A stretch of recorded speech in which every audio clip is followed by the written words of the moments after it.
अस्सलाम वालेकुम guys, you watching coal seals. कुछ क्वेश्चन आंसर्स का सिलसिला था वो शुरू है और मैंने कहा है अभी कुछ क्वेश्चंस रहते थे आप भाइयों की तरफ से जो पूछे गए थे। तो वैसे तो डॉक्टर साहब मेरे साथ होते हैं, वो अब आजकल मेरे पास टाइम नहीं मिल रहा उनके पास चक्कर लगाने का, तो इंस्टीट्यूट में था तो इधर से फ़ारुग हुआ हूँ तो टाइम था थोड़ा, तो मैंने कहा चलें 10-12 मिनट में जितने आपके कुछ क्वेश्चंस हैं उनको कवर अप करने की कोशिश करते हैं। सबसे पहले क्वेश्चन है जी अली मोहम्मद का। सर, अगर कोई मुर्गा चौरस नली में है, रत्ता मुश्की है और आँख भी वाइट है, चेहरा भी अच्छा है, ताज भी छोटा है, सवाल ये है कि ब्लड उसमें अच्छा है तो ये क्वालिटी बनी है? बिल्कुल भाईजान, अगर क्वालिटी अच्छी होगी एक जानवर में तब उसकी निशानियां जो होती हैं ना वो बोलेंगी, उसके पॉइंट्स तब भी अच्छे होंगे सारे। अगर उसमें मेयार अच्छा है, मेयार अच्छा ना हो तो पॉइंट्स कभी अच्छे नहीं हो सकते। चेहरा ख़ास तौर पे ना एक जानवर का, अगर वो नस्ली है तो चेहरा खूबसूरत बनेगा, ठीक है। अगर नस्ली नहीं है तो चेहरा कभी भी गलत जानवरों में से चेहरे अच्छे नहीं बनते, अच्छे ब्लड लाइन्स में से ही अच्छे चेहरे बनते हैं। दूसरी बात आपने ये जो की है ना, चौरस नली भी है, ठीक है। अब चौरस नली एक अच्छे ब्लड लाइन होने की निशानी नहीं है। ये नहीं है कि जिसकी चौरस नली है वही अच्छी ब्लड लाइन का है और जिसकी गोल नली है वो अच्छी ब्लड लाइन में से नहीं है। ये अपने अपने नस्ल के पॉइंट्स हैं जी। कुछ नस्लों में चौरस नलियाँ आती हैं, कुछ में गोल नलियाँ आती हैं। इससे कोई अच्छे बुरे की डेफिनेशन नहीं मिलती कि चौरस नली वाले अच्छे हैं और दूसरे अच्छे नहीं हैं। गोल नलियों में भी बड़े बड़े कमाल के जानवर हैं, ठीक है। चौरस नलियों में भी बड़े बड़े कमाल के जानवर हैं, ठीक है। और मुझे जो ज़्यादा अच्छे लगते हैं गोल नली वाले पसंद करता हूँ मैं खुद। मेरे पास रिज़ल्ट ही गोल नली वाले जानवर ज़्यादा देते हैं। चौरस ये है कि थोड़ी खूबसूरती ज़्यादा बर्ड्स में आ जाती है। अच्छे भी लड़ते भी अच्छे होंगे, लेकिन मैंने पर्सनली चौरस नली वालों की करकर्दगी गोल नली की निस्बत जौन सी है ना नहीं इतनी ख़ास देखी। तो इंशाल्लाह देखा तो ज़रूर मेरा ये भी गलत साबित हो जाएगी बात, लेकिन अभी तक नहीं देखी जी। लेकिन ये है कि चौरस नली वाले जानवर मतलब प्रेफर ज़्यादा किए जाते हैं क्योंकि उनकी नली की वजह से खूबसूरती ज़्यादा हो जाती है, ठीक है। अब बशीर परवाना, जैसे उस्ताद बशीर परवाना के जानवर हैं, उनकी एक ख़ास पहचान है उनकी टांगों की। ये उस ब्लड लाइन में उनकी टांगें ऐसी आती हैं कपरेल क्रोकोडाइल स्केल्स की, तो उनकी तो ब्लड लाइन में ऐसे है। अगर वो नहीं है तो बशीर परवाना के बर्ड्स नहीं है, ठीक है। तो उनके तो ख़ास एक लाइन बन गई है, स्ट्रेन बन गई है, ठीक है। तो बिल्कुल जी, क्वालिटीज़ हमेशा अच्छे जानवर की जो सी हैं वो नज़र आती हैं। मोहम्मद सफ़ीउल्लाह भाई ने पूछा जी, भाई जी मुर्गे के पंजे और नाखूनों पे काइंडली डिटेल्स में बता दें। जैसे अगर लंबे और पतले हैं तो अगर लंबे और मोटे हों, अगर मोटे और छोटे हों, ये क्या क्वेश्चन किया, मुझे तो आपके सवाल की भी समझ नहीं आ रही। अगर बहुत पतले और ज़्यादा लंबे हों तो वो कैसे होंगे? मतलब बेसिकली इन्होंने नली और पंजे के ऊपर, नली एक बड़ा लंबा टॉपिक है जी। ये जो नली होती है ना, तो ये ख़ास तौर पे आप ये एक शॉर्टकट में आपको बता देता हूँ, नली पतली होनी चाहिए, ठीक है। एक अच्छी नली होती है कि ऊपर घुटने से थोड़ी चौड़ी हो, ये मिडल वाले हिस्से में आगे बिल्कुल बारीक हो जाए और पंजे पे आगे फिर आगे ना थोड़ी वाइड हो जाए, दरमियान से वो बिल्कुल बारीक होनी चाहिए, ठीक है।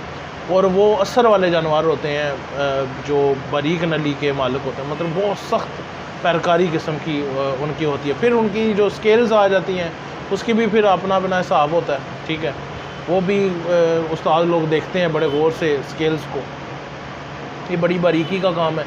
और ये नाखूनों का नहीं कोई हिसाब होता, ये कीलों को देखा जाता है कि कील मोटा होना चाहिए, ठीक है। अब जब मैं उस्ताद गोगा के पास गया था, राय इफ्तिखार साहब के पास, उन्होंने ये बताया था कि नली, अब अगर देखें इसको टांग को, इसकी शैंक को, तो जो नाखून है वो नली से मोटा है, मतलब नली बारीक है, जो नली है सॉरी है उसका स्पर है, जो कांटा है वो नली से मोटाई उस नली की मोटाई से ज़्यादा मोटा होना चाहिए। वो कहते हैं हमारे ये निशानी है, ठीक है उनमें।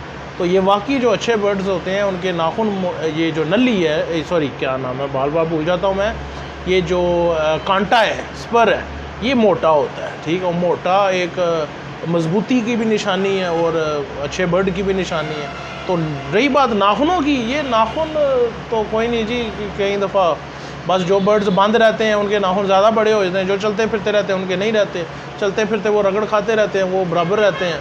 अब बंद कर ही रखेंगे बर्ड को तो उसका भी इतना इतना बड़ा नाखून हो जाएगा। नाखूनों का कोई हिसाब नहीं होता जी, ये कांटों का होता है, नाखूनों का हिसाब नहीं होता।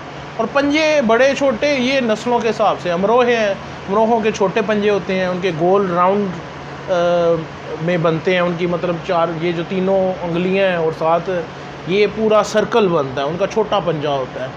और जो बड़े साइज़ के बर्ड्स होते हैं उनके बड़े पंजे होते हैं और ख़ास तौर पे मिडल जो फिंगर होती है वो थोड़ी लंबी होती है, ठीक है। तो और ये भी निशानी एक कुछ उस्ताद समझते हैं कि जी छोटा पंजा तेज़ी और कीलकारी की ज़्यादा अलामत है। और बस इस तरह की चीज़ें हैं जी, छोटी मोटी चीज़ें हैं, लेकिन नाखूनों का कोई ख़ास कोई फ़र्क नहीं है जी। ये तो वैसे ही बात बनी हुई है नाखूनों का। मेरे हिसाब से, मेरे इल्म के मुताबिक नाखून डज़न्ट मेक अ डिफरेंस।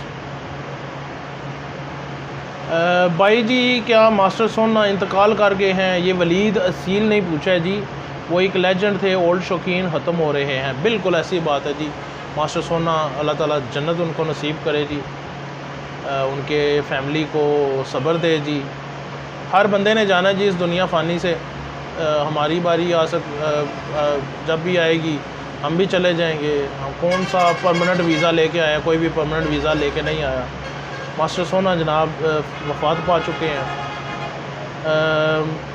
अब बात ये है कि देखें, मेरा एक जो मकसद था ना, ये इंटरव्यूज़ का जो सिलसिला मैंने उस्तादों के साथ स्टार्ट किया, तो उसका मेन एक वजह यही थी कि जितने भी पुराने लेजेंड्स उस्ताद हैं हमारे पाकिस्तान के, उनको थोड़ा सा रिज़र्व किया जाए।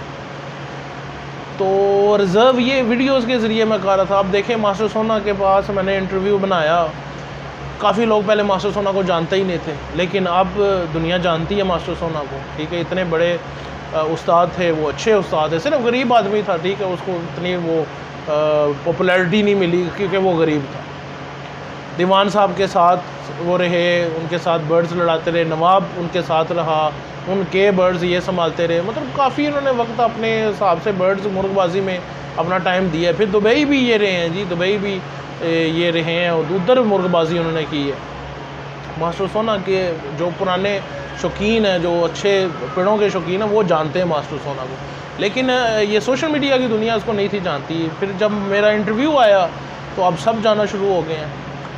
अब वो वफ़ात पा गए हैं, तो अब देखें उन वीडियोज़ की जो मैंने अपलोड की हुई हैं, उनकी अहमियत और कदर किधर जा पहुंची है। तो असल मकसद मेरा जो उनसा ना यही था, उस्तादों के पास जो पुराने उस्ताद हैं, ये हमारे कीमती असासे हैं, इनके पास जाना, इनके साथ गुफ्तगू करना, इनके साथ शौक़ के हवाले से जो अगर कुछ सीखने को मिलता है तो हम सीखें और आपको भी सिखाएं और आपसे मुलाकात करवाएं, आप उनकी गुफ्तगू सुन सकें।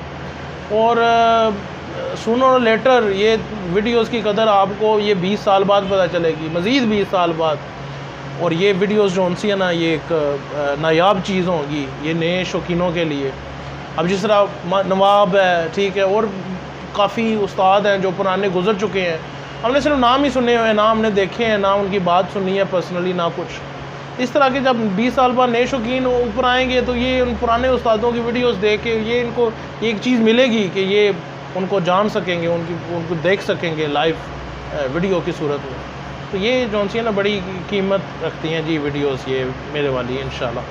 तो ये अभी भी ये इख्तिताम नहीं सिलसिला मेरा हुआ, सिर्फ ये वक्त की बात होती है। इंशाल्लाह जल्द मियाँ वाली का भी टूर लगेगा, और भी टूर्स हैं पेशावर साइड पे, आगे पीछे मैंने इंशाल्लाह हर जगह, फिर सिंध के साइड पे भी इंशाल्लाह जाएंगे जी, वक्त आया तो दुआ कीजिएगा। आज के लिए ये 3 सवाल हैं जी, ठीक है। इंशाल्लाह कल मज़ीद ये 4-5 हैं, लेकिन ये हम डार साहब के साथ बैठ के इंशाल्लाह करेंगे, क्योंकि वो क्वेश्चंस बड़े आला किस्म के पढ़ते हैं जी। तो वो क्वेश्चन पढ़ता है तो फिर मैं जवाब देता हूँ, ठीक है जी। इंशाल्लाह बाकी के सवालों का जवाब अगली वीडियो में मिलेगा।